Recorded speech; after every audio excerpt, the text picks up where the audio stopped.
అందరికీ యేసు ప్రభు నామములో వందనాలు ప్రియులారా.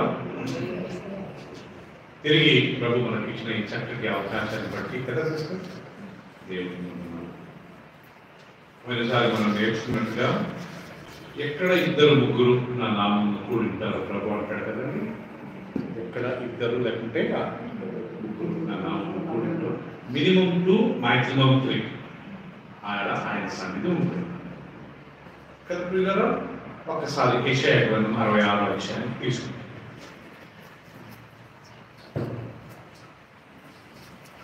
యెషయా గ్రంథం 66వ అధ్యాయంలో 1, 2, 3 వచనాలు చదువుతున్నాం ప్రియులారా. ఐజాయా చాప్టర్ 66 1, 2, 3 అందరూ మీరు చూసినట్లయితే మీకు ఈ వాక్యాలు బైబిల్లో నేను చదువుతాను. యెషయా గ్రంథము 66వ అధ్యాయము 1, 2, 3 వచనాలు. ఇక్కడ ఏముందంటే ప్రియులారా, చూసారా? అందరికీ నిజమే. ఐజాయా చాప్టర్ 66 వర్స్ 1, 2, 3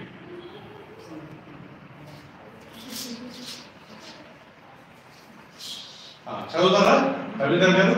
యెహోవా ఇలాగు ఆజ్ఞయించుచున్నాడు. యెహోవా ఇలాగు ఆజ్ఞయించుచున్నాడు. ఆకాశము నా సింహాసనము, ఆకాశం నా సింహాసనము, భూమి నా పాదపీఠము. భూమి నా పాదపీఠము. మీరు నా నిమిత్తం కట్టను ఉద్దేశించి ఇల్లు ఏ పాటిది? మీరు నా నిమిత్తము కట్టను ఉద్దేశించిన ఇల్లు ఏ పాటిది? నాకు విశ్రమ స్థానంగా మీరు కట్టను ఉద్దేశించినది ఏ పాటిది? నాకు విశ్రమ స్థానముగా మీరు కట్టను ఉద్దేశించినది ఏ పాటిది? అవన్నీ నా హస్తకృత్యములు, అవన్నీ నా హస్తకృత్యములు, నా వలన కలిగినవి, అవి నా వలన కలిగినవి, యెహోవా సెలవిచ్చుచున్నాడు. కలిగినవని యెహోవా సెలవిచ్చుచున్నాడు. ఎవడు దీనుడై నలిగిన హృదయం గలవాడే నా మాట విని వణుకుచుండునో, ఎవడు దీనుడై నలిగిన హృదయం గలవాడై నా మాట విని వణుకుచుండునో, వానినే నేను దృష్టించుచున్నాను. రైట్, వారిని నేను ఏం చేస్తున్నాను? దృష్టించుచున్నాను. పోయిన వారం ప్రియులారా నేను అలెగ్జాండర్ గారు వాక్యం చెప్పిన తర్వాత ఈ మాట ఒక 2 నిమిషాలు చెప్పాను మీకు. ఫస్ట్ ఆఫ్ ఆల్ మన వాక్యానికి ధ్యానానికి వెళ్ళకముందు మన మధ్య మన బ్రదర్ వినయ్ మన మధ్య first time is an engineer ఏదైతే నేను ఎంబీఏ ఓకే ఎంబీఏ స్టూడెంట్. ఇక్కడ మన జస్ట్ ఈ వెబ్సైట్ రోడ్డు పక్కన ఉంటారండి. ఆయన బిల్డర్ కన్స్ట్రక్షన్ లో ఆయన ఇన్వాల్వ్ అయ్యారు.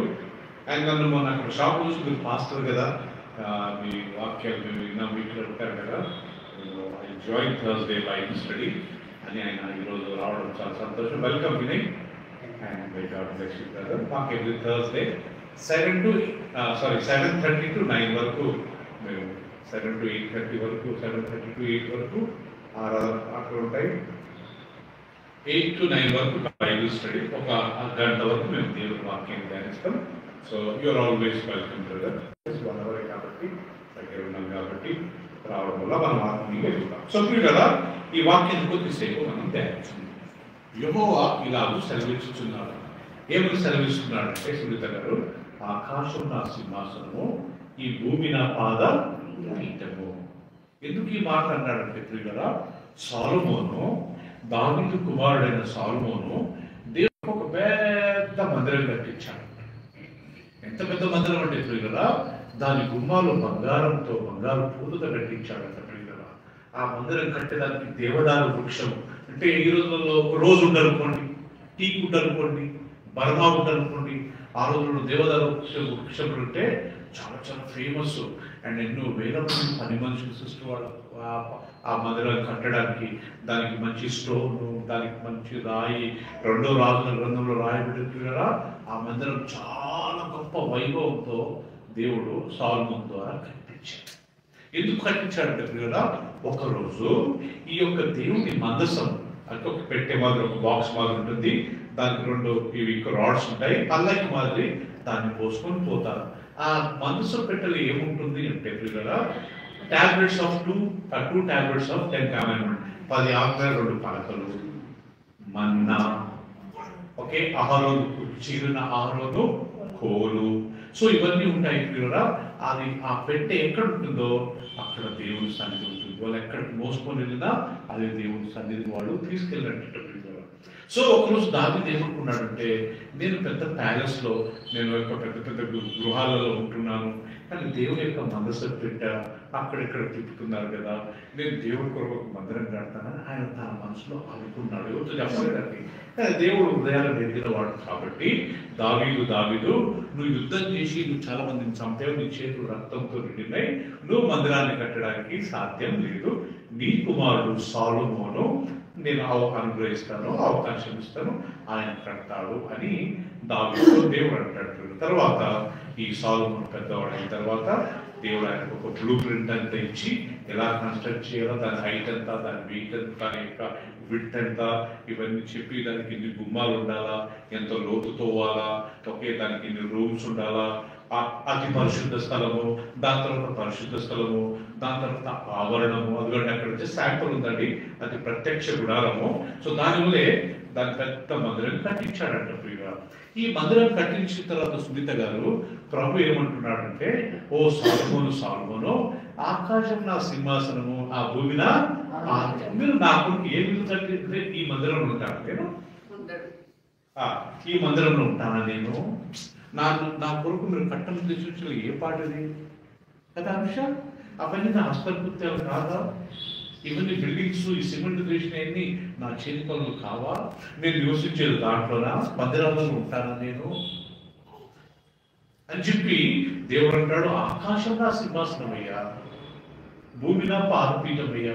ఇంకొక మాట చెప్పాలంటే, నా కొరకు మీరు మందిరం కట్టాలంటే భూమి నుంచి స్టార్ట్ అయ్యి ఆకాశం ఎండ్ కావాలి, అప్పుడు మాత్రం దేవుడు దాంట్లో ఉంటాడు కదా. దేవుడి కొరకు మనం మందిరం కట్టలేము కదా. మనం ఎదరవడానికి, మనం కూడుకొని దేవుడిని సూచించడానికి ఒక స్థలం ఉండడంలో తప్పేం లేదు, కానీ దాన్ని అలంకారంగా మందిరాలు కట్టించి దానికి 2 క్రాసులు పెట్టి 3 క్రాసులు పెట్టి లోపల ఒక పులిపెట్టు పెట్టి కదా ప్రియులారా, ఇవన్నీ దేవుడి వాక్యం ప్రకారం అంత కరెక్ట్ కాదు ప్రియులారా. ఎక్కడ 2-3 నా నామమున కూడి ఉంటే వారి మధ్యలో ఉన్నారు. దేవుడు మందిరాలలో, గుళ్ళల్లో, గోపురాలలో, అలా అష్టకృత్య ఆలయాలలో ఆయన నివసించినప్పుడు కాదు.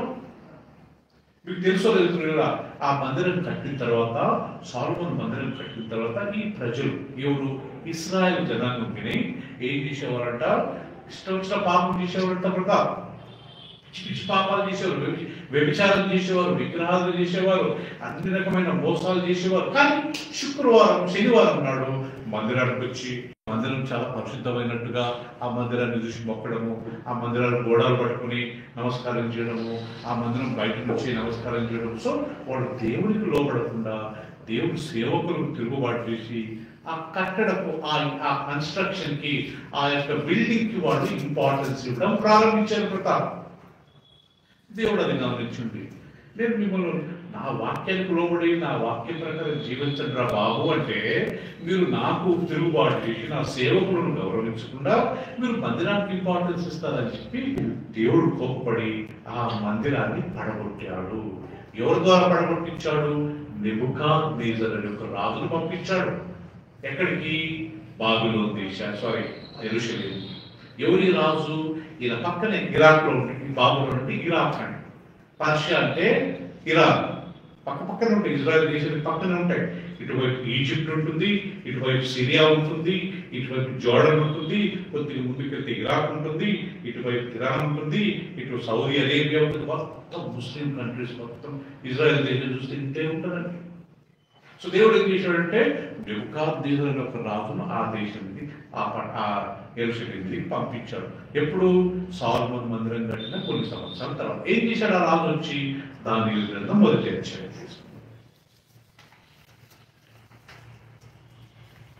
ఆ రాజు వచ్చి ఏం చేశాడు చూద్దాం.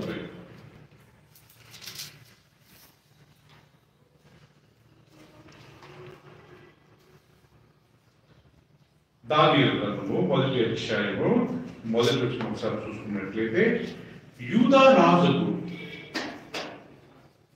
యెహోయాకీము ఏలుబడిలో 3వ సంవత్సరం బాబులోను రాజుకు నెబుకద్నెజరు యెరూషలేము మీదికి వచ్చి దాన్ని ముట్టడి వేయగా, దాని తర్వాత వాక్యం చూడండి, ప్రభువు యూదా రాజుకు యెహోయాకీమును దేవుని మందిరంలోని శేషించిన ఉపకరణములను ఆ రాజు చేతికి అప్పగించేది కనుక అతడు ఆ వస్తువులను షీనారు దేశంలోనికి తన దేవతాలయములకు తీసుకుని పోయి తన దేవతాలయపు బొక్కసములో ఉంచెను. 2వ వచనంలో ప్రభు యూదారాజును యెహోయాకీమును దేవుని మందిరంలో శేషించిన ఉపకరణను ఆ రాజు చేతికి అప్పగించెను. ఎవరు అప్పగించారంట? ఈ మందిరాన్ని, దాంట్లో ఉండే బంగారు ఉపకరణాలను ఈ యొక్క యెహోయాకీము రాజును ఈ నెబుకద్నెజరు చేతికి ఎవరు అప్పగించారట? దేవుడు, యెహోవా. అర్థమైందండి? సో ఈయన వచ్చామా ఆ మందిరాన్ని మొత్తం కూలగొట్టి దాంట్లో ఎక్కడెక్కడ బంగారం ఉందో ఆ బంగారం అంతా తీసుకొని వాళ్ళ దేవతాలయపు బొక్కసములో దాన్ని ఉంచారు. ఇంకొక మాట చెప్పాలంటే ఈ మందిరాన్ని పడగొట్టించింది ఎవరంట? దేవుడే. ఉంది కదా, యెహోయాకీమును మందిరాన్ని దాంట్లో ఉపకరణాలను యెహోవా నెబుకద్నెజరు చేతికి అప్పగించెను. ఆ రాజు చాలా సింపుల్ వచ్చి ఆ మందిరాన్ని కూలగొట్టి దాంట్లో బంగారం అంతా తీసుకుంటారు. దాన్ని కట్టించింది దావీదు యొక్క ఆశ ప్రకారము వాళ్ళ కుమారుడు సొలొమోనుతో కట్టించాడు. కానీ సొలొమోనుతో కట్టించిన తర్వాత ప్రజలు ఏం చేశారు? వాళ్ళు దేవుని వాక్యానికి లోబడకుండా మందిరానికి, బిల్డింగ్ కి ఇంపార్టెన్స్ ఇవ్వడం ప్రారంభించారు. దేవుడు ఏం చేశాడు? బాబు, ఆకాశం నా సింహాసనం, భూమి నా పాదపీఠము, మీరు నా కొరకు కట్టలు ఉద్దేశించిన ఏ పాటి ఇల్లు, ఏ పాటిది, నేను మందిరాలలో నేను నివసించేవాడు కాను, ఇవన్నీ నా హస్తకృత్యములు కావా అని చెప్పి దేవుడు ఆ రాజును పంపి ఆ మందిరాన్ని పడవి ఆ మందిరం నుండి బంగారం అంతా ఈయన చేతికి అప్పగించాడు. ఆ యెహోయాకీము అనే రాజులను చంపేశాడు, ఈ మందిరాన్ని పడగొట్టాడు. ఈ యొక్క బంగారం అంతా తీసుకుని తిరిగి వెళ్ళి వాళ్ళ దేవత బొక్కసం అంటే వాళ్ళ ట్రెజరీ రైట్.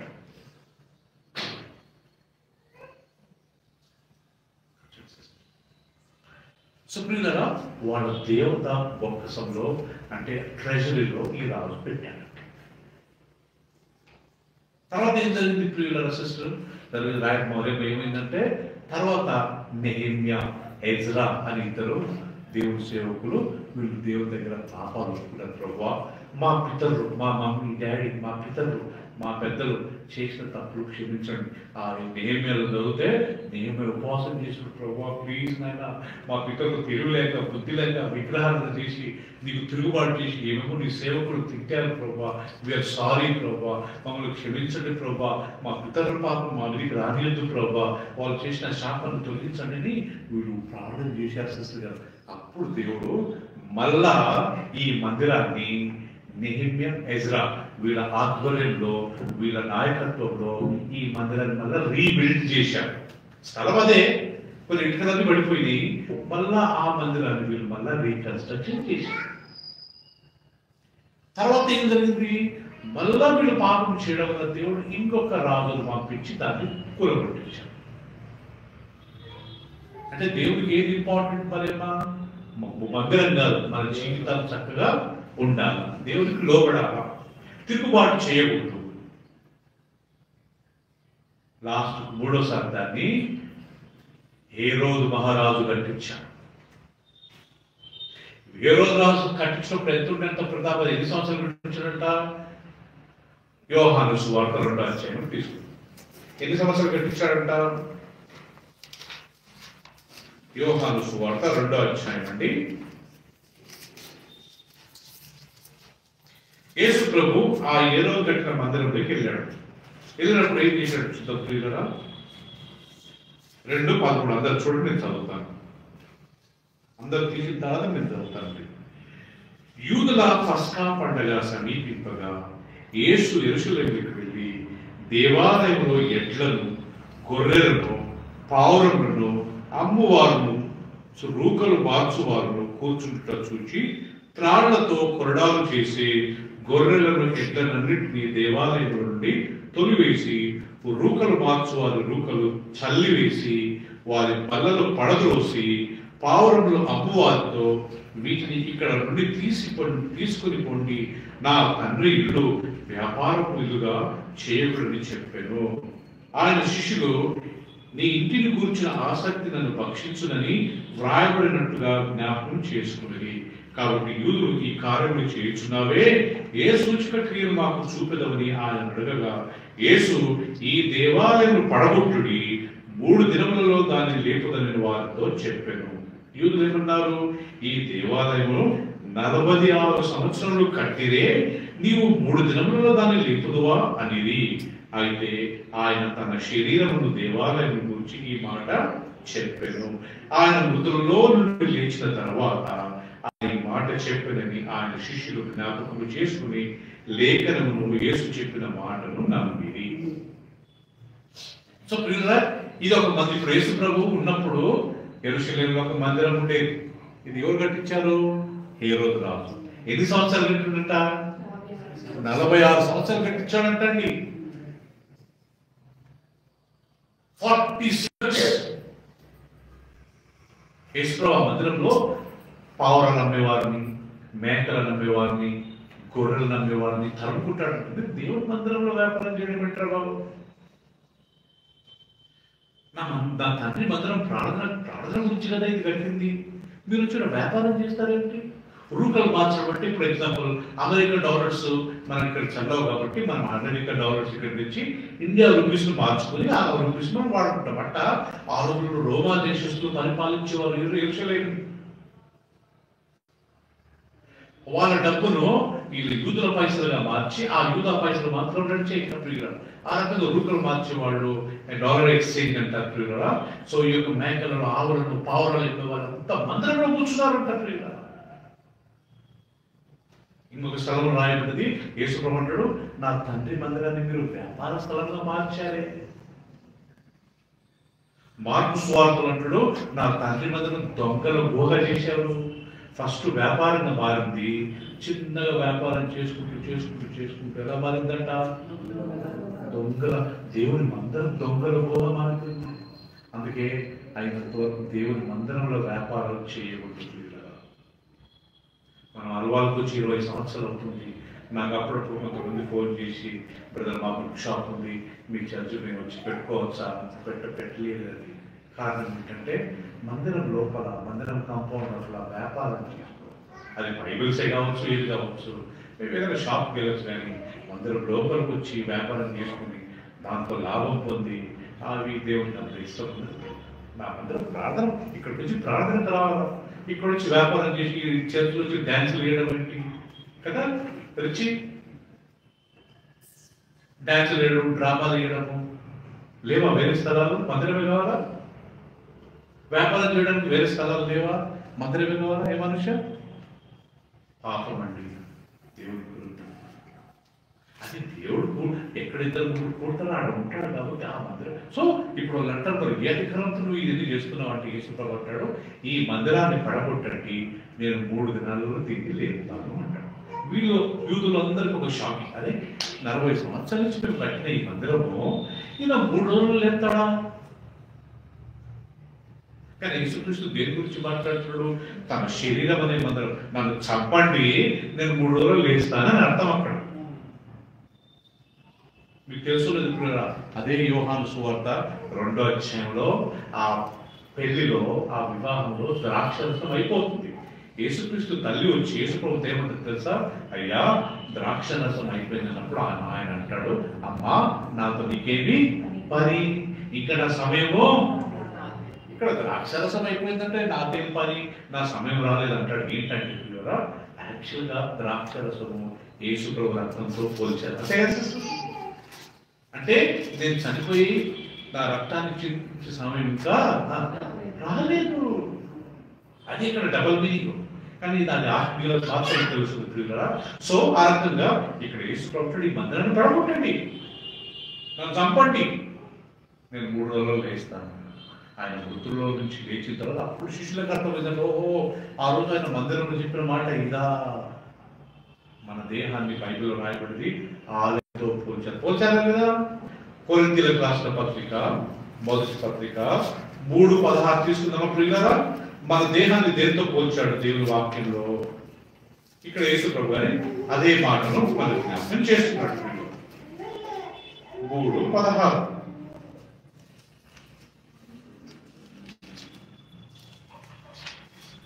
అంత తీయండి చదువుతాను మీ అందరూ ప్రియులరా. ఎంత చక్కగా రాయబడుతుంది మన దేవుని దీంతో పోల్చాడు ప్రియులరా. మీరు దేవుని ఆలయమై ఉన్నారనియు దేవుని ఆత్మ మీలో నివసించుచున్నాడనియు మీరు ఎరగరా. ఎవడైనను దేవుని ఆలయమును పాడు చేసినలా దేవుడు వారిని ఏం చేయను, పాడు చేయను. దేవుని ఆలయము పరిశుద్ధమై ఉన్నది. తెలుగులో మీరు ఆ ఆలయమై ఉన్నారు. ఇంకొక మాట చెప్పాలంటే మీరు అనే మాట మీరే ఆ ఆలయమై ఉన్నారు. వచ్చి మీ దేహము దేవుని ఆలయమును తెలవదా. సిస్టర్, కొరింథీలో ఒక టెంపుల్ ఉండేదండి. ఆ టెంపుల్ ఏం చేసేవారంటే దేవదాసి పద్ధతి అంటారు. అంటే దేవదాసి పద్ధతి అంటే ఏంటి? ఎవరైనా అమ్మాయిలు సిక్ అయితే ఆ దేవతకు సమర్పిస్తారు. ఆ అమ్మాయి అక్కడికి వెళ్ళి పెద్దగైన తర్వాత వ్యభిచారం చేయాలి. ఆ మందిరానికి వచ్చేవాళ్ళు దాన్ని వ్యభిచారం సిస్టమ్ అంటారు, దేవదాసి పద్ధతి. కర్ణాటకలో ధార్వాడ్ అనే ఒక ప్లేస్, మేము అక్కడ పుట్టి పెరిగాం కాబట్టి ధార్వాడ్ నుంచి ఒక 20-30 కిలోమీటర్ల తర్వాత సౌదత్తి అనే ఒక ప్లేస్ ఉందండి. అక్కడ ఎల్లమ్మ టెంపుల్, ఈ యొక్క ఎల్లమ్మ టెంపుల్ పెద్ద ఉంది. మీరు నమ్ముతారు, కొన్ని వేల మంది స్త్రీలు ఆ యొక్క ఊర్లో వ్యభిచారం చేస్తుంటారు. సో వీళ్ళు కొరింథీలో కొంతమంది ఆ వ్యాపారం చేసుకుంటూ ఆ పాపం చేసుకుంటూ ప్రభు నమ్ముకున్న తర్వాత వీళ్ళు ఏం చేశారంట, మళ్ళీ ఆ పాపం నుంచి మందిరానికి వస్తారు, ఫ్రీగా ఉన్నప్పుడు ఆ పాపానికి వెళ్తారు. మందిరానికి వస్తారు, ఫ్రీగా ఉన్న పాపం వచ్చినప్పుడు ఆ పాపం చేస్తారు. ఇది పౌరుకి వెళ్ళింది న్యూస్. అయ్యా ఇంకో వీళ్ళు మందిరానికి వస్తారు, మళ్ళీ పోయారు వ్యభిచారం చేస్తున్నారు అయ్యా, వాళ్ళ దేవుడి దగ్గర పోతారు. అప్పుడు పౌరుడు కొరింథీయులకు రాస్తూ మీ దేహము దేవుని ఆలయం మీరు ఎరగరా, అంతగా తెలియదా మీకు? ఈ దేవుని ఆలయం యేసుప్రభువు అంటాడు కదా, ఈ మందిరాన్ని పడగొట్టండి, నేను 3 రోజులు లేపుతాను. ఆ మందిరం మీరే బాబు, ఆ మందిరము కదరికి మనమే మందిరం. ఈ కన్స్ట్రక్షన్ కాదు, ఈ ఇటుకలతో కట్టిందో లేకపోతే సిమెంట్తో కట్టిందో చెక్కతో కట్టింది కాదు, పైన 2 క్రాసులు పెడితే కాదు మందిరం ఎవరు నడుస్తారు?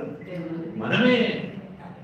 ఎంత చక్కగా ఉంది. మళ్ళా చూడండి 16 వచ్చిన ప్రియులరా, మీరు దేవుని ఆలయమై ఉన్నారని దేవుని ఆత్మ మీలో నివసించుచున్నాడని మీరు ఎరగరా. ఎవడైనా దేవుని ఆలయమును పాడు చేసినట్లా దేవుడు వారిని పాడు చేయను. దేవుని ఆలయము పరిశుద్ధమై ఉన్నది, మీరే ఆ ఆలయమై ఉన్నారు. You are the temple.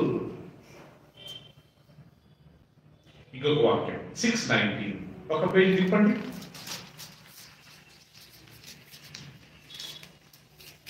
ఇక్కడ అంత చక్కగా రాయబడి చూడండి ప్రియులరా. ఏమని రాయబడి 6:19లో నేను చదువుతాను, గమనించండి. ఏమనుందంటే ప్రియులరా,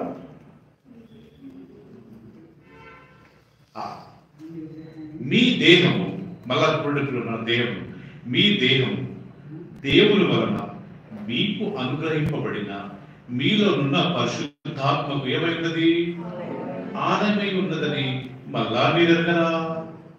మీరు మీ సొంత కాదు, విలువ పెట్టి మనబడిన వారు గనుక మీ దేహంతో దేవుని మహిమపరచుడి. సేమ్ ఇదే కొరింథీ, మళ్ళీ అదే పాపం చేస్తున్నారు. మళ్ళా పౌలు 2వ సారి వీళ్ళకి రాయాల్సి వచ్చిందంట. సిస్టర్ గారు, మీ దేహము దేవుని ఆలయం అమ్మా, దేవుని వలన మీకు అనుగ్రహించబడిన ఆలయము. ఈ దేహంలో దేవుడు ఉండేది. ఇప్పుడు మీ సొత్తు గారు విలువ పెట్టి కొనబడ్డారు. యేసుప్రభు తన రక్తం నుంచి నిన్ను నన్ను కొన్నాడు. సో ఇప్పుడు నీ దేహం నీకు ఇష్టం వచ్చినట్టు చేయడు, తాగుడు, తిరుడు, పాపం చేయడు, వ్యభిచారం చేయడు, లేకుంటే ఇష్టం వచ్చినట్టుగా అలాగే కుదరదు. నువ్వు దేవునితో కొనబడ్డావు. ఇది దేవుని ఆలయము. ఎవరు చెప్పండి చర్చిలో దేవుడు ఉంటాడని? దేవుడు ఎక్కడ ఉంటాడు సిస్టర్? మన హృదయంలో. అది ఒక గ్యాదరింగ్ కోసం ఒక బేసిక్ బిల్డింగ్ అంతే, కానీ నిజంగా దేవుడు ఉండేది మన హృదయాలలో, మన దేహంలో. సో జీసస్ ఎక్కడ ఉంటాడు అంటే ఫస్ట్ మన హృదయంలో, తర్వాత ఎక్కడ ఇద్దరు లేకుంటే ముగ్గురు. సో ఇది answer, which should be answer, and that is true. Yesu ప్రభు అంటాడు, ఈ మందిరాన్ని పడగొట్టండి, 3 దినాలలో లేపుతాను. వీళ్ళకి ఒక షాకింగ్, 46 సంవత్సరాల నుంచి కట్టిన మందిరం ఈయన 3 రోజులు లేపుతాడు. సో యేసుక్రీస్తు యాక్చువల్గా మాట్లాడుతున్నది తన దేహం అనే మందిరాన్ని, నన్ను చంపండి, నేను 3 దినాలలో లేస్తాను. That is the meaning of that. So ప్రియులు, మీరు నమ్ముతారు లేదో, ఒకసారి ఏం జరిగిందంట, మత్తయి సువార్త 24వ అధ్యాయం తీసుకుంది.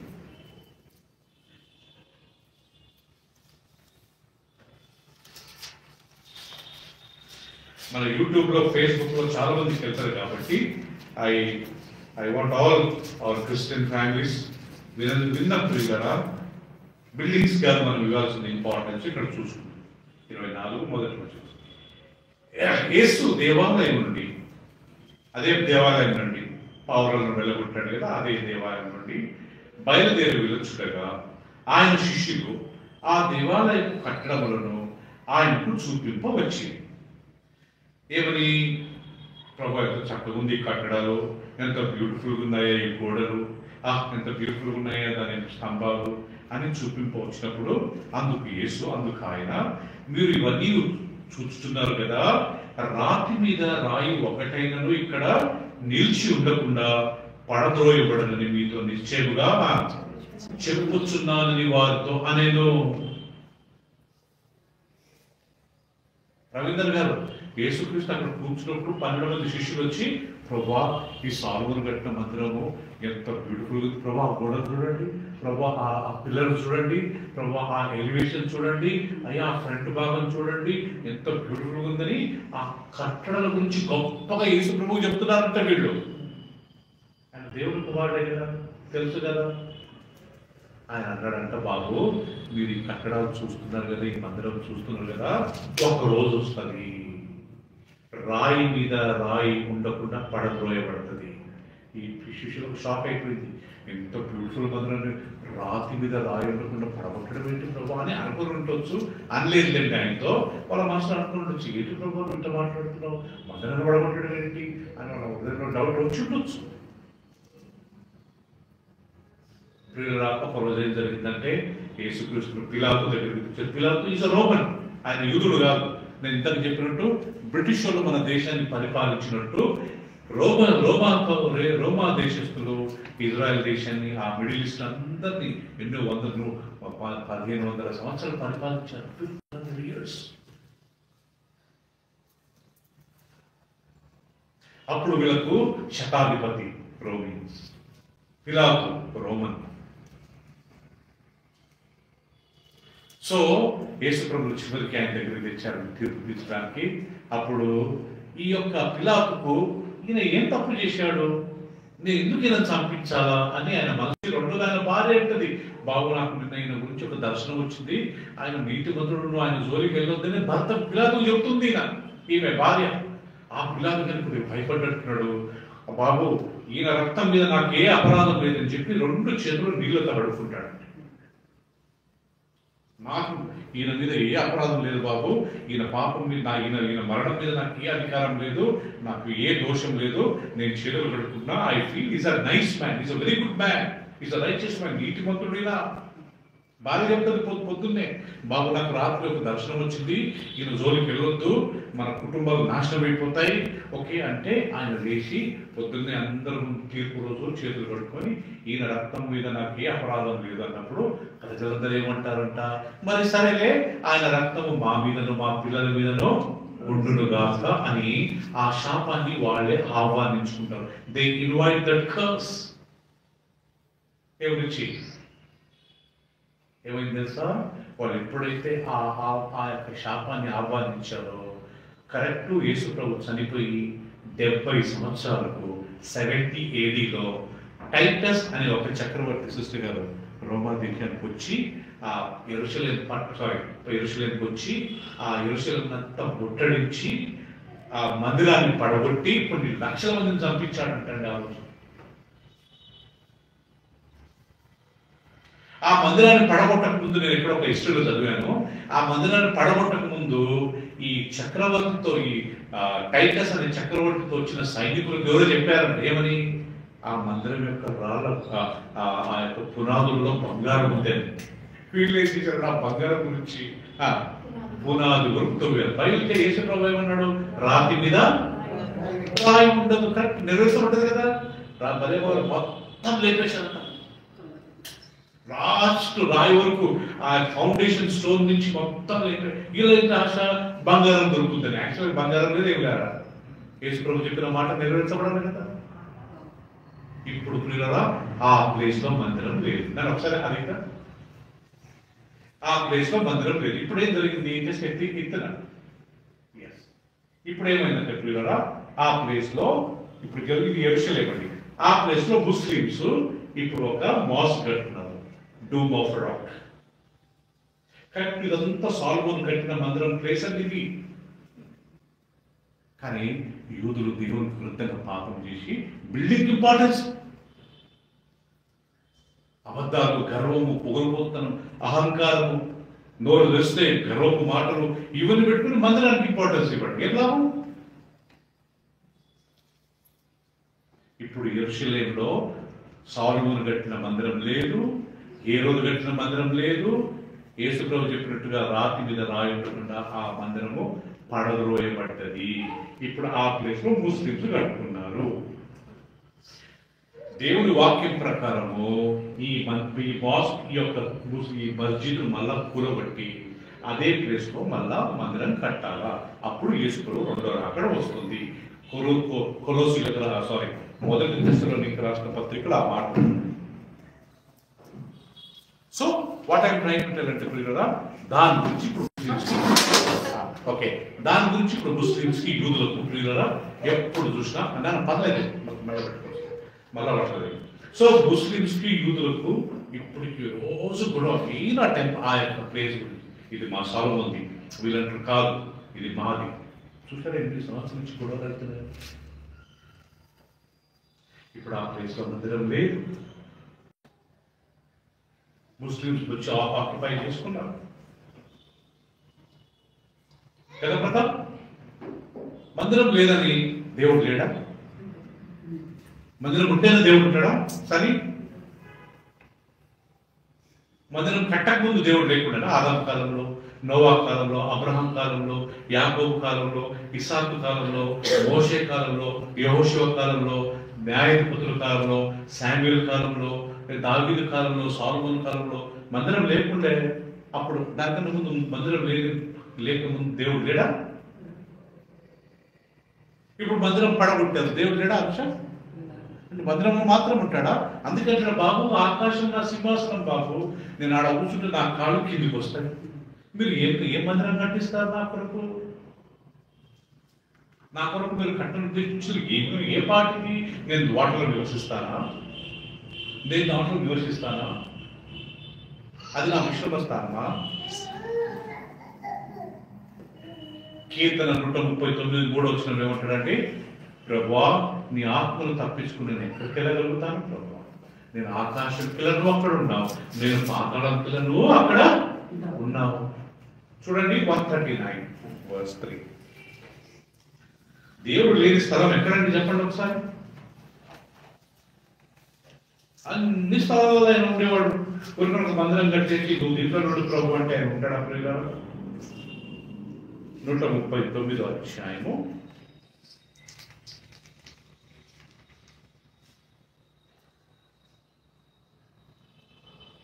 రైట్ 2వ వచనం, నేను కూర్చుంటానికి నేను లేచుగా నీకు తెలియను, నాకు తలపు పుట్టక మునిపే నీవు నా మనసును గ్రహించుచున్నావు, నా నడకను నా పడకను నీవు పరిశీలన చేసి ఉన్నావు, నా చర్యలన్నిటి నీవు బాగుగా తెలుసుకుని ఉన్నావు. యెహోవా మాట నా నాలుకకు రాకమునిపే అది నీకు పూర్తిగా తెలిసి ఉన్నది. వెనుకకు ముందుకు నీవు నన్ను ఆదరించి ఉన్నావు, నీ చెయ్యి నా మీద ఉంచి ఉన్నావు. ఓకే, దాని తర్వాత 7వ వచనం, నీ ఆత్మీయత నుండి నేను ఎక్కడికి పోదును, నీ సన్నిధి నుండి నేను ఎక్కడికి పారిపోదును. నేను ఆకాశంకి ఎక్కినను నీవు అక్కడ ఉన్నావు, నేను పాతాళ ముందు పండుకొనినను నీవు అక్కడను ఉన్నావు. నేను వేకువ రెక్కలు కట్టుకుని సముద్ర దిగంతములలో నివసించినను అక్కడ నీ చేయి నన్ను నడిపించును, నీ కుడి చేయి నన్ను పట్టుకును. సో ప్రియులారా ఇప్పుడు చెప్పండి, ఆకాశం కింద నువ్వు ఉన్నావు ప్రభా, పాతాళం కింద నువ్వు ఉన్నావు ప్రభా, నేను ఎక్కడ తప్పించుకొని పోవాలి ప్రభా? దేవుడు ఉండని స్థలం ఒక్కటే అంట, నరకం అంట. ఇంగ్లీష్లో ఒక చక్కటి మాట ఉంది, hell is the place where there is the absence of presence of God. దేవుని సన్నిధి లేని స్థలము నరకం అంట. కాతా ఉంటారంట, ఏడుస్తూ ఉంటారంట, బాధపడతా ఉంటారు. అయ్యో మేము యేసుప్రభువుని నమ్ముకోలేదు, అయ్యో బ్రతుకుండగా మేము ఆయన మార్గం నడవలేదు, అయ్యో ప్రజలు వచ్చి మాకు వాక్యం చెప్పారు, అయ్యో దగ్గరే ఉండే మందిరం మేము నిర్లక్ష్యం చేశాను. అప్పుడు ఏడుస్తే లాభం కదా సన్ని, పనులు దొరుకుతారంట, ఏడుస్తూ ఉంటారంట. ఆ నరకంలో అగ్ని ఆరదు, పురుగు చావదు. ఎందుకంటే ప్రియులుగా వీళ్ళు దేవుని సన్నిధిని నిర్లక్ష్యం చేశారు. దేవుని సన్నిధి, దేవుని వాక్యంలో, దేవుని యొక్క ఆజ్ఞలను నిర్లక్ష్యం చేసి చాలా మంది, ఈవెన్ మన క్రైస్తవులు, విశ్వాసులు అనబడ్డవారు ఎంత నిర్లక్ష్యంగా జీవిస్తున్నారో తెలుసా?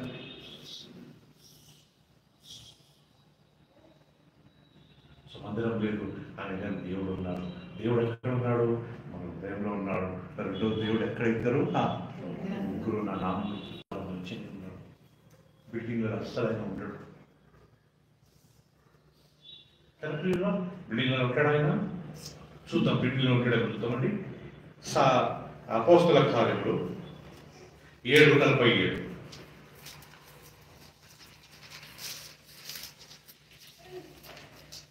అపోస్తల కార్యములు 7:47. అందరు గమనించండి, నేను చదువుతాను. 7:47.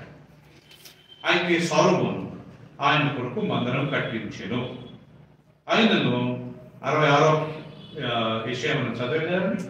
ఆకాశము నా సింహాసనము, భూమి నా పాదపీఠము, మీరు నా కొరకు ఎలాంటి మందిరము కట్టుదురు? నా విశ్రాంతి స్థలం ఏది? ఇవన్నీ నా హస్తకృత్యములు కావా అని ప్రభు చెప్పుచున్నాడు అని ప్రవక్త పలికిన ప్రకారము సర్వోన్నతుడు హస్తకృత్య ఆలయములలో ఏం చేయడు? నివసింపడు. ఎంత చక్కగా రాయబడింది. సునీత ఇక్కడ అంటాడు ప్రభు, సొలొమోను దేవుడు కూడా ఒక మందిరం కట్టించాను. సొలొమోను అనుకుంటున్నాడు దీంట్లో దేవుడు ఉంటాడని. అప్పుడు సొలొమోనుకు దేవుడు, సొలొమోను ఆకాశం నా సింహాసనం అయ్యారు, భూమిన పాదపీఠము. మీరు నా కొరకు కట్ట ఉద్దేశించిన ఏ పాట సొలొమోను? ఇవన్నీ నా హస్తకృత్యాలు కావా? నేను దీంట్లో నివసిస్తాను. పైకి ఆకాశంలో ఉంటా, నేను భూమిలో ఉంటా, పాతాళంలో ఉంటా, నేను అన్ని స్థలాల్లో ఉంటా. నువ్వు అన్ని దాన్ని ఓటుకున్నాను, ఈ మందిరంలో మాత్రం ఉంటావా సొలొమోను?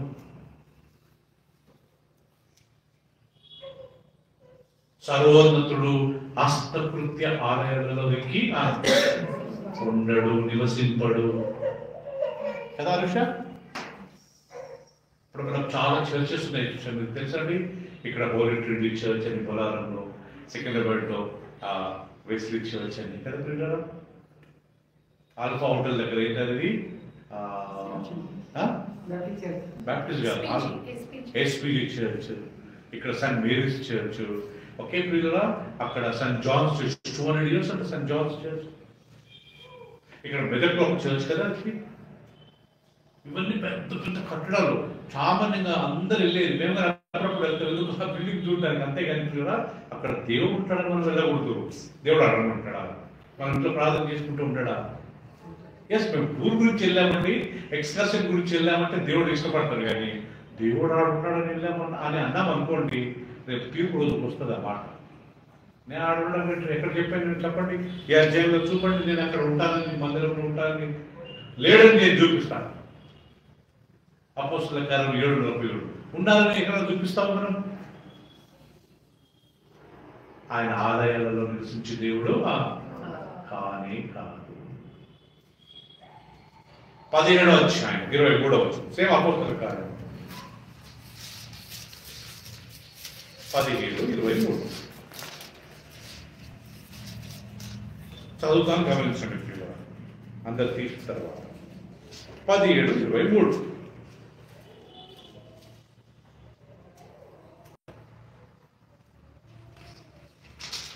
ఏమనుంది? 23వ వచనంలో రైట్ 17:24 రైట్ 24 క్షమించండి.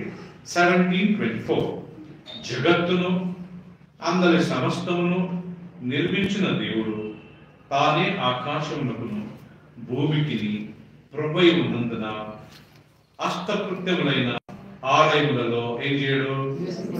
నివసింపడు. ప్రియులారా, ఎంత చక్కగా జగత్తును అందులో ఉన్న సమస్య అంటే జగత్ అంటే మొత్తం విశ్వం. ఇంగ్లీష్ లో యూనివర్స్ అంటారు.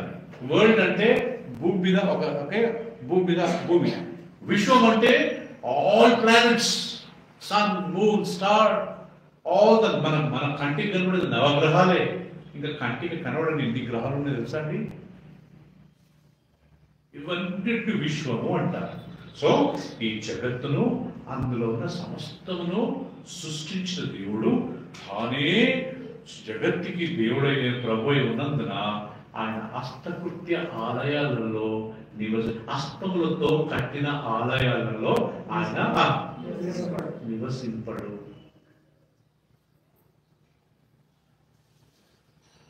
మరి ఎక్కడ ఉంటారు దేవుడు నివసిస్తాడు? ప్రియులారా, మన రెండోది ఎక్కడ?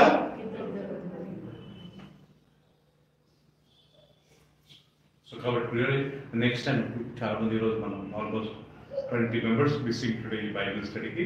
మేబీ చలి వల్లనో we don't not know. So ప్రియులారా, ఈ రోజు నుంచి మనం గుర్తుపెట్టుకోవాలా, మనం ఆరాధించేది జీవం గల దేవుడు కాబట్టి ఇద్దరు ముగ్గురు పూర్తి ఆయన ఉంటాడు. ఇప్పుడు మనకి దగ్గర అద్దెలు మేము ఆల్మోస్ట్ 15 years కదా దీనికి ఇంట్లో 15 years వాళ్ళు ఖాళీ అయినప్పుడు పోవాలి. ఫస్ట్ 11 years ఉన్నాము, తర్వాత అక్కడ ఇండిపెండెంట్ హౌస్ వెళ్ళాము, మళ్ళా వాళ్ళు ఖాళీ చేసి ఇక్కడ అడిగితే రమ్మన్నారు. సో ఆమె అంటే మీరు చనిపోయే వరకు ఉండొచ్చు బ్రదర్, మీ పిల్లలు పెళ్ళి వరకు ఏంటి ఉండొచ్చు. సో దేవుడికి కావాల్సిన ఆలయాలు కూడడానికి ఒక స్థలం ఉంటే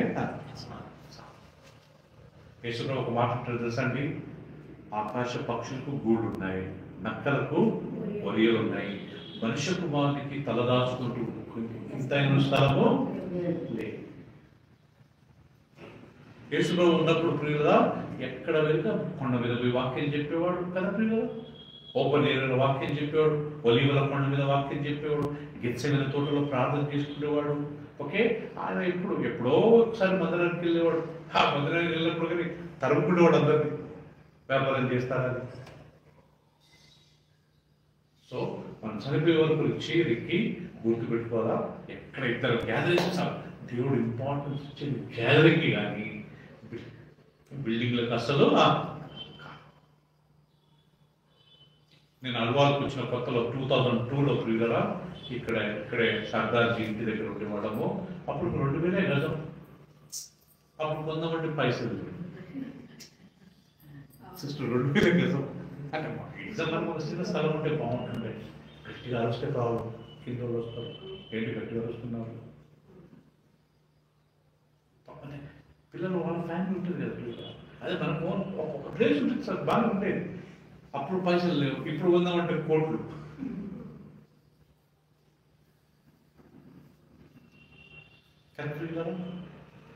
మనం కోట్లు పైసలు పెట్టి దేవుడి పేరు చెప్పి మందిరం కట్టాల్సిన అవసరం లేదు కదా.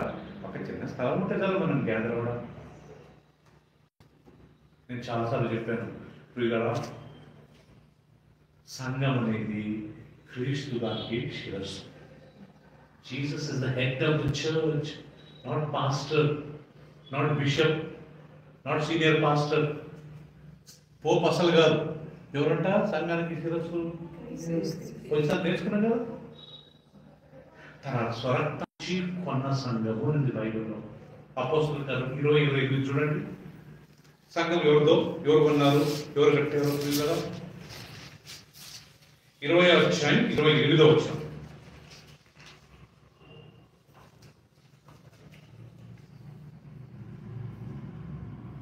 దేవుడు ఒకే ప్రియురా తన స్వరక్తం ఇచ్చి, అంటే యేసుప్రభు సంపాదించిన తన సంఘము. అర్థమైందండి? దేవుడు తన స్వరక్తం ఇచ్చి సంపాదించిన సంఘము. అర్థమైందా? సో ప్రియురా, ఈ యొక్క సంఘము ఈ దేవుడు అంటే యేసుప్రభు తన రక్తాన్ని దారబోసి కొన్నది. సంఘం అంటే ఏంటి? బిల్డింగా? మనుషులండి. గురుజాడ అప్పారావు అన్నట్టు దేశం అంటే మట్టి కాదు, ఈ దేశం అంటే మనుషులు అన్నట్టు సంఘం అంటే బిల్డింగ్లు కాదు, సంఘం అంటే మనుషులు.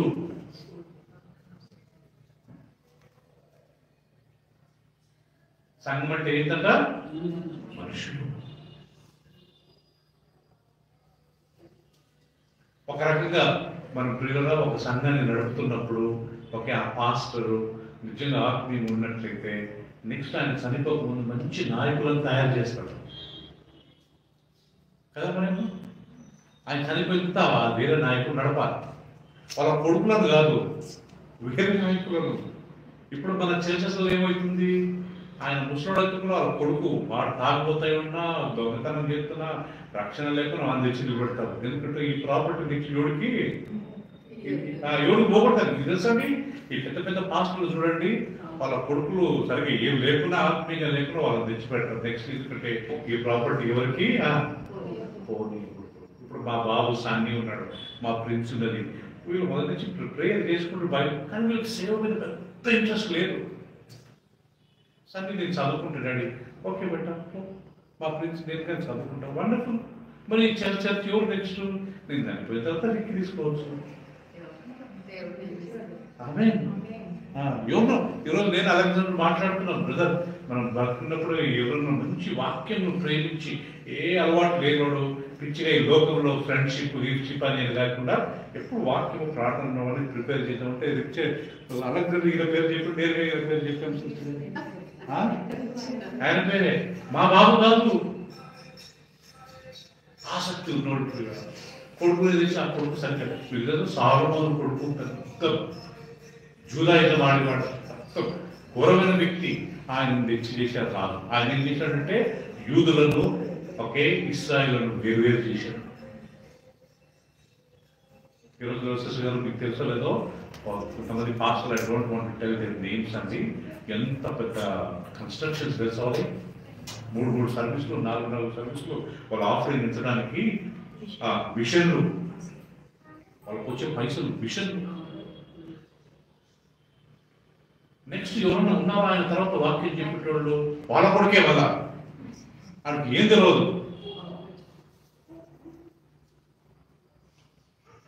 మనం అంట కావాలి, మనం బతుకున్నప్పుడు వేరే వాళ్ళని ప్రిపేర్ చేయాలి. మా బాబు మా పాపకి ఇంట్రెస్ట్ లేదు, వాళ్ళు చదువు మా సన్ అంటే నేను చదువుకుని డాడీ జాబ్ చేసుకుని నేను మినిస్ట్రీకి ఏమైనా హెల్ప్ చేస్తాను, నాకు ఫ్రీ ఉంటే వెళ్తాను, లేకపోతే ఫైనాన్షియల్ సపోర్ట్ చేస్తాను, అంతే కదా. పెద్దగా మనకి ఇంట్రెస్ట్ లేదు. అట్లా ఆసక్తి ఉందో వాళ్ళని పట్టుకోవాలి కదా సార్, వాళ్ళని పట్టుకుని వాళ్ళని ప్రిపేర్ చేసి నెక్స్ట్ వీళ్ళు లీడర్షిప్ చేయాలి. మోషే చనిపోక ముందు ఇద్దరిని తయారు చేశాడు తెలుసండి, యెహోషువ ఈయన అక్క కొడుక, ఈయన కొడుక బయట.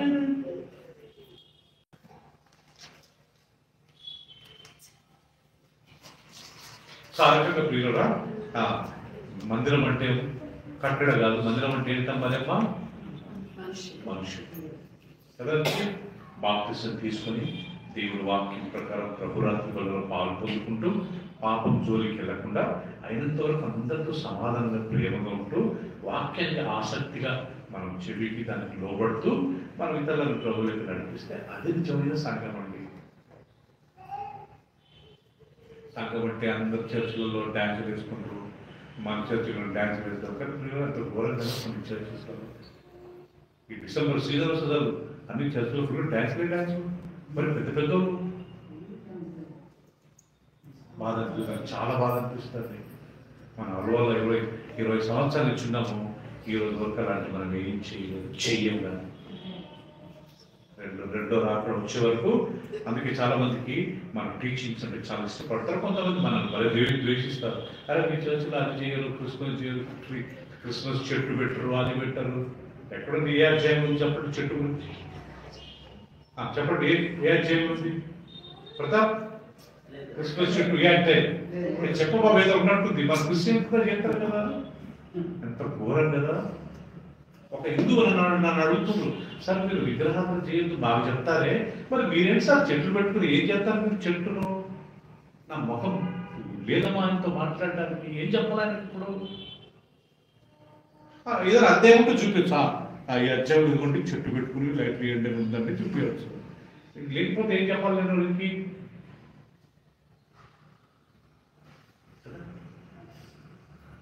సో వీటి జోలికి వెళ్ళకూడదండి మనం. ఆ పండగ వేసుకుని అది వృందావనం చేసి డ్యాన్సులు వేసుకొని ఆ క్రిస్మస్ ట్రీలు పెట్టుకొని ఫుల్ ఏదో చేసుకుని అది చేస్తేనే నా పండగ. మంచిగా కూర్చొని కొద్దిసేపు యేసు ప్రభు నా కొరకు వచ్చాడు. రేపు సండే అదే చెప్తాను, ఎందుకు క్రీస్తు వచ్చాడు. ఆల్రెడీ నేను కొన్ని మెసేజ్ పంపాను కదా, ఎందుకు వచ్చాడు. అదే రియల్ క్రిస్మస్. సో ప్రియులారా, అప్పుడు యెషయా గ్రంథం అంటాడు, ఎవడున్న తీరు లాస్ట్ 66:3 అదొక వచనం చదువుకొని ఇప్పుడు వచ్చేస్తున్నాం. యెషయా 66:3.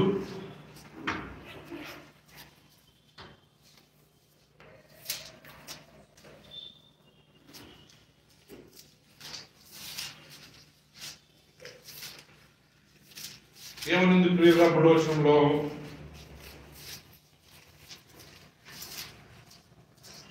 రెండవ వచనము పార్ట్ 2 అండి. అవన్నీ నా హస్తకృత్యములు కావా అని, అవన్నీ నా వలన కలిగినదని యెహోవా సెలవిస్తున్నాడు. ఎవడు దీనుడై నలిగిన హృదయం గలవాడై నా మాట విని ఒరుగుచుండునో వానినే నేను. ఇది ప్రియుల లాస్ట్ మెసేజ్. విని ఎవడైతే నా మాట విని నా వాక్యం విని వనికి అయ్యో దేవుని వాక్యం నుండి మేము చేయకూడదని చేయము, వాక్యంలో రాబడి చేయాలని చేస్తాము, అలా నా వాక్యాన్ని విని వణుకుతాడో వాడిని నేను దృష్టిస్తాను. బిల్డింగ్లు కట్టుకోలు కాదు కదా, అదే కదా కనెక్షన్. ఆకాశం నా సింహాసనం, భూమి నా పాదపీఠము, మీరు నా కొరకు కట్టను ఉద్దేశించి ఏ పాటిది, ఇవన్నీ నా హస్తకృత్యము చేయలేదా. దాని కింద ఏమంటాడు, ఎవడు నా మాట విని వణుకునో వాడిని నేను దృష్టిస్తాను. బిల్డింగ్ కట్టేటోళ్ళని కాదు. కొన్ని చర్చలు ఎంత పెద్ద గొడవలు ఎందుకు తెలుసండి. ఈ ప్రాపర్టీ వాళ్ళు కొద్దిగా ఆఫ్, వీళ్ళు కొద్దిగా ఆఫ్ అయిపోయి పోలీస్ స్టేషన్లోకి వెళ్ళి కొన్ని చర్చల దగ్గర పోలీస్ వ్యాన్స్ ఉంటాయి.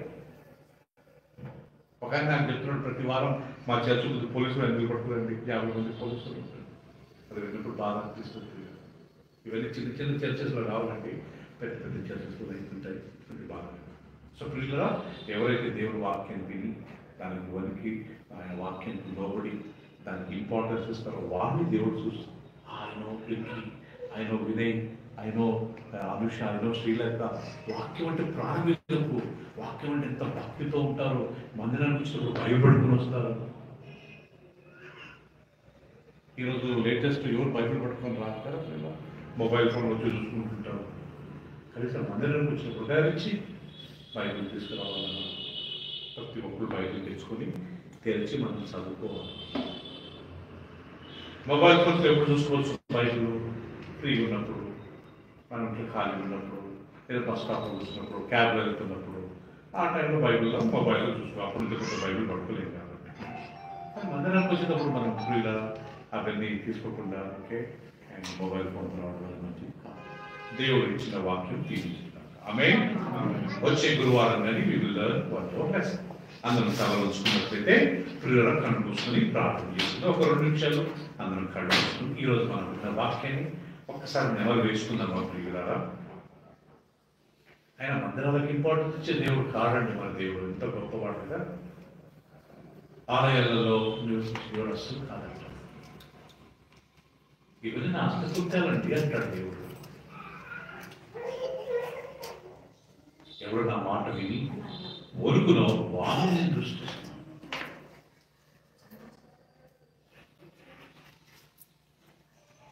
మనమే ఆలయం. ఎక్కడ ఇద్దరు కూడుకుంటారు అదే దేవుని ఆలయం. హస్తకృత్య ఆలయాలు అసలు పెద్ద పెద్ద బిల్డింగ్లు చూసి మనం మురిసిపోయి బిల్డింగ్ను పొగడడం కాదు. చిన్న అక్కడ గ్యాదరింగ్ ఏమో దేవుని ఆరాధిస్తున్నారా, ఆత్మీయంగా ఉన్నారా, మహోన్నతుడా, పరిశుద్ధుడా, థ్యాంక్ యూ ప్రభువా. ఈ చక్కటి సాయంకాల సమయంలో ప్రతి గురువారం ఆల్మోస్ట్ 20 years నుంచి నేను ఈ ప్రతి గురువారం బైబిల్ స్టడీ మిస్ కాకుండా 20 సంవత్సరాల నుంచి నడుపుతున్న స్తోత్రాలు. ఎన్ని విషయాలు నేర్చుకున్నాం మీ వాక్యం ద్వారా, ఈ బైబిల్ స్టడీ ద్వారా. మా కళ్ళు తెరవబెట్టు. విన్నవాడు మాత్రమే కాదు, చెప్పి మేముగా నిన్ను నేర్చుకుంటాం. థ్యాంక్ యూ ప్రభువా, మమ్మల్ని ఇంత ప్రేమించి నీ వాక్యాన్ని మా తెలుగు భాషలు ఇచ్చారు. నీ వాక్యం నిధులు లేకపోతే మేము విగ్రహారాధికులం ఉండేవాడు, దొంగలమై ఉండేవాడు, పాపం చేసి ఉండేవాడు, భ్రష్టులమై వాడు. నీ వాక్యం అనే వెలుగు మాకు నాయన త్రోవ చూపిస్తుంది కాబట్టి మేము ఈరోజు పరిశుద్ధంగా, నీతిగా, న్యాయంగా జీవించే ఒక అవకాశాన్ని మీరు మాకు కలిగించేందుకు స్తోత్రం. ఆకాశం నా సింహాసనం, భూమి నా పాదపీఠము, మీరు నాతో కట్టను దర్శించు ఇల్లు ఏ పాటిది? ఇవన్నీ నా అష్టకృత్యములు కావా? నేను నివసించే స్థలం ఇదా? కీర్తనకారుడు అన్నట్టు నేను ఆకాశం కిలను అక్కడ ఉంటావు ప్రభు, నేను పాతాళం కిలను అక్కడ ఉంటావు ప్రభు. సాయం చేయండి. ఎవడు నా మాట విని వణుకుచున్నాను వాణ్ణి నేను దృష్టిస్తాను. మా అందరి కృపను దయచేయండి.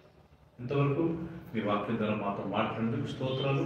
ఇంకా ప్రతి గురువారం, ప్రతి ఆదివారం నీ స్వరాన్ని మాకు నేర్పించండి ప్రభు. ఇలాంటి సత్యాలు మాకు నేర్పించండి ప్రభు. మేము నీ వాక్యానికి లోబడి పరలోక రాజ్యం చేరాలి ప్రభు. మేము తిరుగుబాటు చేయకూడదు ప్రభు. నీ వాక్యాన్ని కనపరచాలా ప్రభు. బైబిల్లో కొంతమంది దేవుడి సేవకులకు తిరుగుబాటు చేసి విశ్వాస భ్రష్టులైపోయి లోకస్తులుగా మారిపోయారు ప్రభు. అలాంటి సిచ్యువేషన్ అలాంటి మాకొద్దు ప్రభు. నీతి, న్యాయము, పరిశుద్ధత, సత్యము, యథార్థత మాకు కావాలి ప్రభు. సాయం చేయండి. వచ్చిన మీ బిడ్డలందరినీ దీవించండి. ఈరోజు ఆల్మోస్ట్ చాలా మంది రాలేదు ప్రభు. కారణం మాకు తెలియదు. నిశ్చితమైతే వాళ్ళు వచ్చే గురువారం, ఆదివారం అందరూ వెళ్తుంటారు మందిరానికి. కానీ గురువారం ఈ బైబిల్ స్టడీకి చాలా తక్కువ మంది నన్ను ప్రిపేర్ చేస్తారు. కాబట్టి వాళ్ళు వచ్చే వారం అందరూ వచ్చి మీ సన్నిధిలో నీ వాక్యం కృపను దయచేయండి. దేవాన్ని అంత మంచి అవకాశం ఇప్పుడు కలిగించావు. మేమందరం వెళ్ళాలని ప్రతి ఒక్కళ్ళు మీ సన్నిధికి వచ్చుకుంటుంది. వచ్చిన వారిని దీవించండి. మరి ముఖ్యంగా మా మధ్య మొదటిసారి మీ దాసుడు, మా సహోదరుడు వినయ్, ఆయన మా మధ్యకి వచ్చారు. Thank you so much. ఆయనను, ఆయన సతీమణిని, ఆయన పిల్లలను దీవించండి. ఆయన తల్లిదండ్రులను, తోడబుట్టిన అన్నదమ్ములను, అక్క చెల్లెలను దీవించండి. ఆయన చేస్తున్న ఉద్యోగాన్ని దీవించండి. ఎక్కడికి వెళ్ళినా ఆత్మీయ ఎదుగుట కృపను దయచేయండి. మా దృష్టి అంతా నిన్ను ఆరాధించాలా, నీవు ఎదగాలి. ఎస్, డబ్బు వచ్చినా, ఎంత పేరు వచ్చినా అది నీ ముందు nothing Prabhu. Good for nothing అన్న థాట్ మా అందరికి ఇవ్వండి ప్రభు. ప్రతాప్ కుటుంబాన్ని బట్టి నీకు స్తోత్రాలు. రవీందర్ కుటుంబాన్ని బట్టి నేను నీకు వందనాలు చెల్లిస్తున్నాను. సిస్టర్ శ్రీలేఖ కుటుంబాన్ని బట్టి మీకు థ్యాంక్స్ ప్రభు. మా సిస్టర్ మరియమ్మ గారి కుటుంబాన్ని బట్టి మీకు వందనాలు చెల్లిస్తున్నాను ప్రభు. నేను అంతేకాకుండా ధీరజ్ని బట్టి మీకు వందనాలు చెల్లిస్తున్నాను ప్రభు. నేను ఇక్కడ చేరిన వేణి కుటుంబాన్ని బట్టి వందనాలు. అనుష, పీటర్, రాయలమ్మ అండ్ రోహిత్ గురించి జ్ఞాపకం చేసుకున్నాను. ఎవరెవరైతే రాలేదో వాళ్ళందరినీ జ్ఞాపకం చేసుకుంటూ వచ్చే గురువారం వాళ్ళని సన్నిధికి వచ్చి ఇలాంటి అనేక సత్యాలను నేర్చుకుంటూ మాకు సాయం చేయమని, తిరిగి వెళ్తుండగా అందరూ వారి వారి గృహాలకు చేరి క్షేమంగా వచ్చే ఆదివారం 10:30 మేమందరం కూడి వీరిని ఆరాధించుకుంటూ మాకు సాయం చేయండి. చిన్నమంత ప్రభు, మాకు నీ కృప అవసరం ప్రభు. మేము లౌకికంగా నామకార్థ క్రైస్తవులు అస్సలు ఉండకుండా అయినంత వరకు ఉన్నన్ని రోజులు నీతిగా, న్యాయంగా, పరిశుద్ధంగా నీ కొరకు జీవించే ఒక భాగ్యం మాకు దయచేయమని క్రీస్తు పేరిట ప్రార్థించి వేడుతున్నాం తండ్రి. ఆమేన్. చివరికి మన తండ్రి అయిన దేవుడి ప్రేమ, తన కుమారుడు మన రక్షకుడైన యేసుక్రీస్తు యొక్క కృప, పరిశుద్ధాత్మిక సహవాసము ఇక్కడ చేరిన మనందరికీ ఆయన ప్రేమించు వారికి ఇప్పుడు నువ్వు సదాకాలం తోడేనుగాక. ఆమేన్. మరి ముఖ్యంగా ఉదయం మేము జ్ఞాపకం చేసుకుంటున్నాం తండ్రి. ఆయన పుట్టిన రోజు ఈరోజు. ఆయన దీవించండి, అనేక సంవత్సరాలు పొడిగించండి. భార్య, భర్త, కూతురు ఆరోగ్యంగా అంతవరకు మీ కొరకు జీవించే వారికి చేయమని, ఆ కుటుంబం ఎల్లప్పుడూ ఆయన మీ వాక్యము, మీ ప్రార్థన, భక్తితో ఉండటం సాయం చేయండి. క్రీస్తు పేరిట ప్రార్థించి పెడుకుంటాం తండ్రి. మన తండ్రి దేవుని ప్రేమ, తన కుమారుడు మన రక్షకుడైన యేసుక్రీస్తు కృప, పరిశుద్ధాత్మక సహవాసం మనందరికీ ఇప్పుడు నువ్వు సదాకాలం తోడేనుగాక. ఆమేన్. ఆమేన్. అందరికీ praise the Lord. God bless you sister గారు. Praise the Lord. అండ్ అన్న స్నాక్స్ అందరూ ఒక నిమిషం ఆగి తిని అందరికీ.